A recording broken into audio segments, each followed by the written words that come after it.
Hey everybody, and welcome. It's Mr. Baer here with another video designed to give you a quick overview of important topics in writing, grammar, and literary analysis. It's time for another rip-snorting episode of Baer Essentials!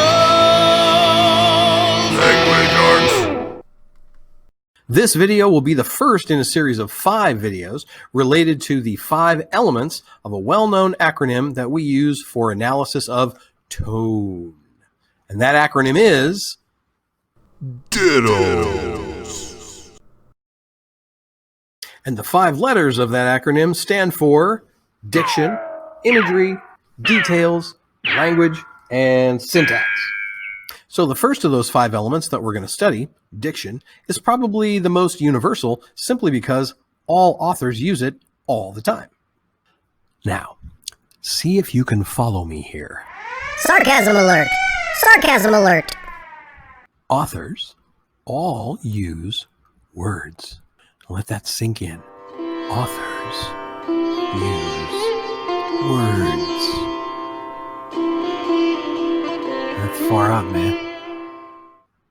So, when it comes to understanding a writer's or a narrator's or a character's attitude towards any given situation, being able to talk about what kind of words they use would seem to be pretty important.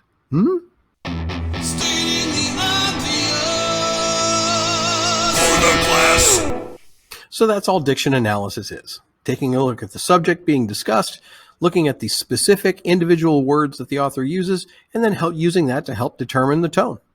And by the way, this works equally well for nonfiction as it does for fiction. In fiction, authors use narrators and they use characters. So we can take a look at the diction for both. And when you have a first-person narrator, such as in Speak, The Great Gatsby, Catcher in the Rye, or Ready Player One, and countless others, the character is the narrator. So it's doubly important to notice their word choice. Pro tip number 1, it's always crucial to remember that whenever we read fiction, which would include things like short stories and novels and plays and songs and poems and TV shows and movies and et cetera, et cetera, et cetera, there is, behind the scenes most of the times, an author that is creating all of the words for these characters and narrators to say. Taking a step back and recognizing the talent of good authors is called recognizing craftsmanship, or the author's craft. All good analysis is going to demonstrate an awareness of that. So, with that in mind, let's take a look at a couple of examples. We're going to start with nonfiction. On September 12, 2001, the day after the unspeakable 9/11 terrorist attacks in New York City, columnist Leonard Pitts Jr. was tasked with writing a column for the Miami Herald, which would sum up America's feelings less than a day after the tragic events had taken place. After an introduction in which he explains that his job is to express America's emotions in words, he decides to directly address the as yet unknown planners of the attacks. So in this paragraph, he writes, "You monster, you beast, you unspeakable bastard. What lesson did you hope to teach us by your coward's attack on our World Trade Center, our Pentagon, us? What was it you hoped we would learn? Whatever it was, please know that you failed. Did you want us to respect your cause? You just damned your cause. Did you want to make us fear? You just steeled our resolve.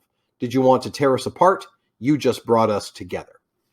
So there's 2 things to notice here. The first is that he starts out the body of his letter to the unknown terrorists by calling them some pretty nasty names and basically attempting to taunt them. Right? And so the words that he chooses here are incredibly insulting and meant to be so. So that's a conscious choice that he makes to start this entire thing with a series of insults. So the next thing he does here is, in a series of questions and answers, he uses words that are opposite from each other in order to show that whatever the terrorists planned to do, they had failed, which is something that he says earlier in the same paragraph. So words are paired up for being opposites: respect, damned; fear, resolve; apart, and together.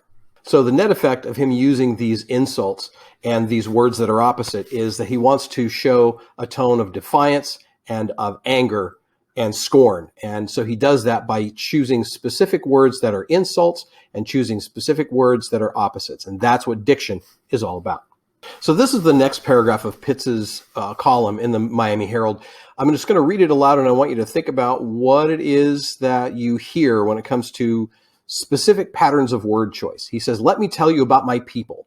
We are a vast and quarrelsome family, a family rent by racial, social, political, and class division, but a family nonetheless. We are frivolous, yes, capable of expending tremendous emotional energy on pop culture minutia, a singer's revealing dress, a ball team's misfortune, a cartoon mouse. We're wealthy, too, spoiled by the ready availability of trinkets and material goods, and maybe because of that, we walk through life with a certain sense of blithe entitlement. We are fundamentally decent, though, peace-loving and compassionate. We struggle to know the right thing and to do it, and we are, the overwhelming majority of us, people of faith, believers in a just and loving God." So if you didn't see it before, here it is in the highlighted text. What we have here is Pitts using the words we and family several times, as well as other inclusive terms like my people and us. The tone here has shifted from one of scorn and hatred to now one of pride. We can hear that this is a very proud person talking about a very proud people. It's pretty clear that Pitts wants to establish a sense or a tone of solidarity among all Americans in this piece. And it might help to think of the hashtag strong movements that are all over social media nowadays. So as far as diction is concerned, Pitts is selecting very specific words like we and like family to have the maximum amount of impact based on the subject and the occasion and the purpose of his piece. Pro tip number 2, look for patterns in word choice and always keep those concepts of connotation and denotation on your radar. Good analysis won't be far behind. Now, in fiction, the same rules apply, but this time, instead of just focusing on the author of a nonfiction piece, we're looking at the characters or the narrator of a fictional piece. Of course, characters and narrators are always created by the author. Got to give credit where credit is due. Okay, so here's an example of diction in fiction from F. Scott Fitzgerald's The Great Gatsby. This is from chapter 1. So we're just going to start by reading it aloud. "I looked back at my cousin who began to ask me questions in her low, thrilling voice. It was the kind of voice that the ear follows up and down as if each speech is an arrangement of notes that will never be played again. Her face was sad and lovely with bright things in it, bright eyes and a bright, passionate mouth, but there was an excitement in her voice that men who had cared for her found difficult to forget. A singing compulsion, a whispered listen, a promise that she had done gay, exciting things just a while since, and that there were gay, exciting things hovering in the next hour." So in this selection from chapter 1, Nick Carraway, the narrator, is describing his cousin, Daisy's voice. He briefly mentions her face, but most of the paragraph is about how she talks and the effect that she has on people with just her voice. What we can clearly see from all the highlighted words is that he describes her voice as thrilling, an arrangement of notes. Her voice has excitement. It's a compulsion, which is something that compels or draws people to it. And it's not just a compulsion, but it's a singing compulsion. It's a whisper and a promise of excitement that is hovering just out of reach. Each of those individual words is carefully chosen to build the impression of Daisy's voice as something that is hypnotic and entrancing. And it really helps lead to an obsessed or an infatuated tone on the part of the narrator.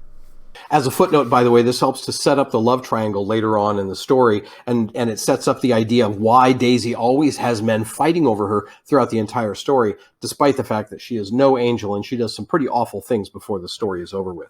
And so with this diction, Nick Carraway, and by extension we can credit the author, F. Scott Fitzgerald, sets up here an infatuated or an obsessed tone when talking about Daisy's voice.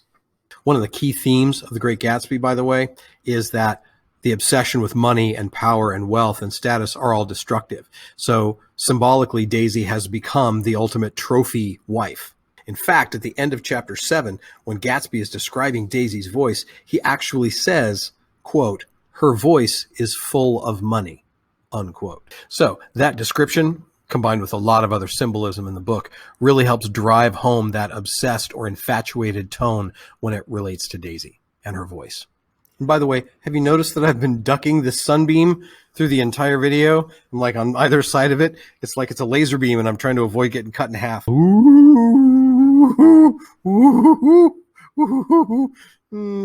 Right down the middle. Awesome. So in terms of author's craftsmanship, one of the ways that an author can establish tone for a narrator or a character is with diction, individual word choice. Lastly, it's important to note that you can describe a character or a narrator or an author's diction in much the same way that you can describe tone.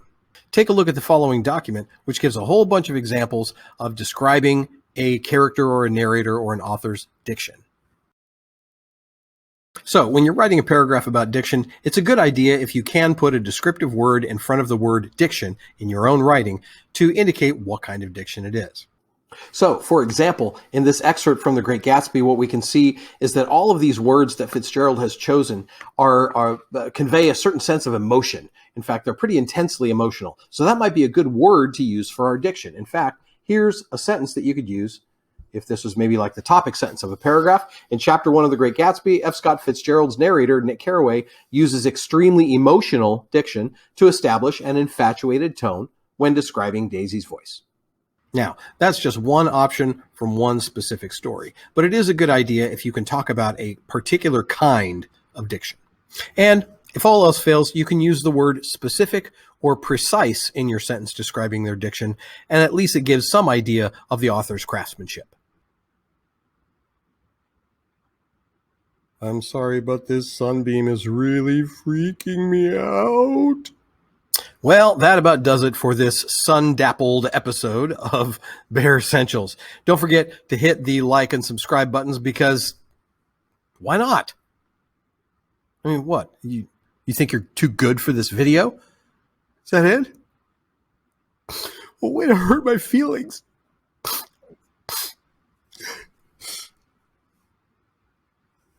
You think they bought it? Did they hit the buttons? No? Oh well.